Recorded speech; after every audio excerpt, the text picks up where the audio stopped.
আমাদের নবী সাল্লাল্লাহু আলাইহি ওয়াসাল্লাম বলেছেন, লা তুতরুনি কামা আতরাতিন নাসারা ইবনে মারইয়াম, তোমরা আমাকে নিয়ে বাড়াবাড়ি করিও না যেভাবে খ্রিস্টানরা ঈসা আলাইহিস সালামকে নিয়ে বাড়াবাড়ি করেছে। অতএব নবী করিম সাল্লাল্লাহু আলাইহি ওয়াসাল্লামের মিলাদুন নবী পালন করবেন কি করবেন না, উদযাপন করবেন কি করবেন না, উত্তর আপনি পেয়ে যাবেন যদি আমার এই 3টা প্রশ্নের উত্তর আপনি নিজে অনুসন্ধান করে জানার চেষ্টা করেন। আমি বলতে চাই যে আমরা সাধারণ মানুষরা যে হুজুরের ভক্ত আমরা তার কথা শুনি। যে হুজুর মিলাদুন নবীর পক্ষের, তার ভক্তরা মিলাদুন নবীর পক্ষে কথা বলে, সেরকম দলিল খুঁজে বের করে সোশ্যাল মিডিয়াতে সেটা নিয়ে লেখালেখি করে।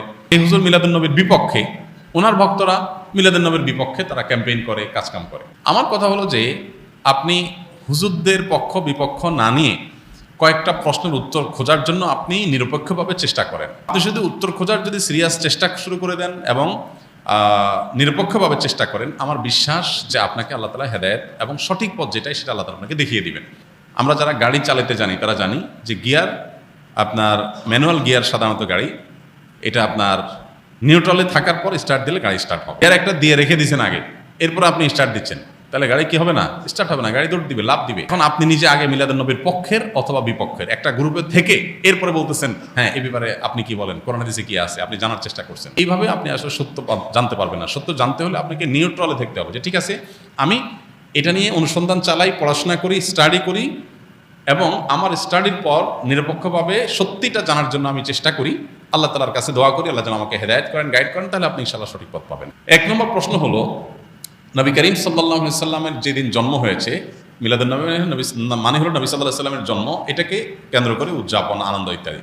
প্রশ্ন হলো নবী করিম সাল্লাল্লাহু আলাইহি সাল্লামের যে তারিখে জন্ম হয়েছে সেই তারিখটা কি চূড়ান্ত এবং অবিতর্কিত কিনা, অর্থাৎ অমুক তারিখে তিনি জন্মগ্রহণ করেছেন, ইতিহাসবিদগণ এ ব্যাপারে একমত কিনা বা হাদিস গ্রন্থগুলোতে এটা সুস্পষ্ট আসছে কিনা, এটা আপনি একটু জানার চেষ্টা করেন। আপনি যদি খোঁজ করেন, অনুসন্ধান চালান, তাহলে কিন্তু আপনি জানতে পারবেন, জানতে আপনার কষ্ট হবে না খুব বেশি। নবী সাল্লাল্লাহু আলাইহি সাল্লামের জন্মের তারিখটা এটা চূড়ান্ত কি চূড়ান্ত না। যে নবী সাল্লাল্লাহু আলাইহি সাল্লামের জন্মের এক্সাক্ট তারিখ নিয়ে ইতিহাসবিদদের মধ্যে নানা রকমের মত আছে। তাহলে কিভাবে আপনি চূড়ান্তভাবে একটা দিনকেই নিশ্চিত করে ধরে সেদিনকে আপনি উদযাপনে যেতে পারেন? নাম্বার 1। নাম্বার 2, নবী করিম সাল্লাল্লাহু আলাইহি সাল্লামের জন্মের তারিখটাকে তিনি নিজে উদযাপন করেছেন কিনা প্রতি বছর, এটা আপনি একটু জানার চেষ্টা করেন।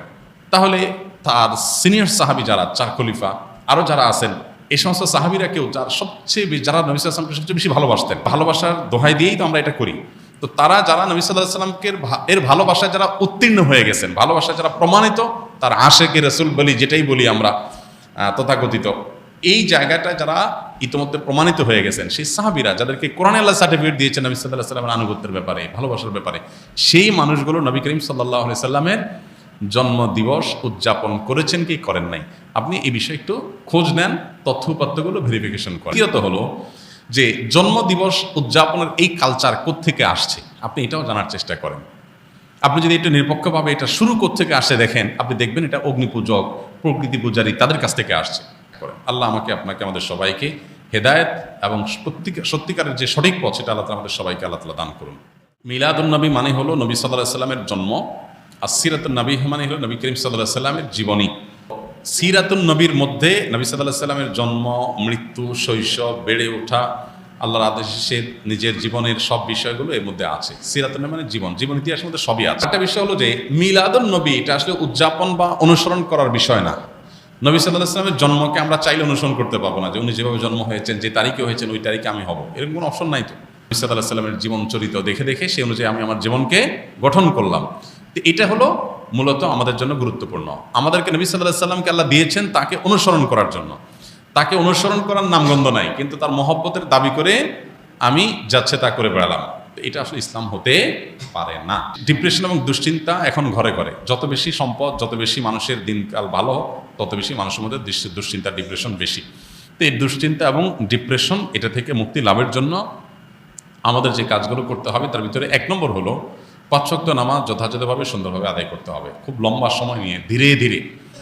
দ্বিতীয়ত, আপনি বেশি বেশি করে কোরআনে কারিমের অর্থ সহকারে তেলাওয়াত করবেন, এটি দুশ্চিন্তা থেকে মুক্তি লাভের জন্য অন্যতম কারণ। বিশেষ করে সূরা ইউসুফ সম্পর্কে অনেক ওলামায়ে বলেছেন এটা অর্থ সহকারে বুঝে পড়লে, মহব্বতের সাথে পড়লে, তাজবিদের সাথে সুন্দরভাবে পড়লে ইনশাআল্লাহ দুশ্চিন্তা থেকে মানুষ বাঁচতে পারে।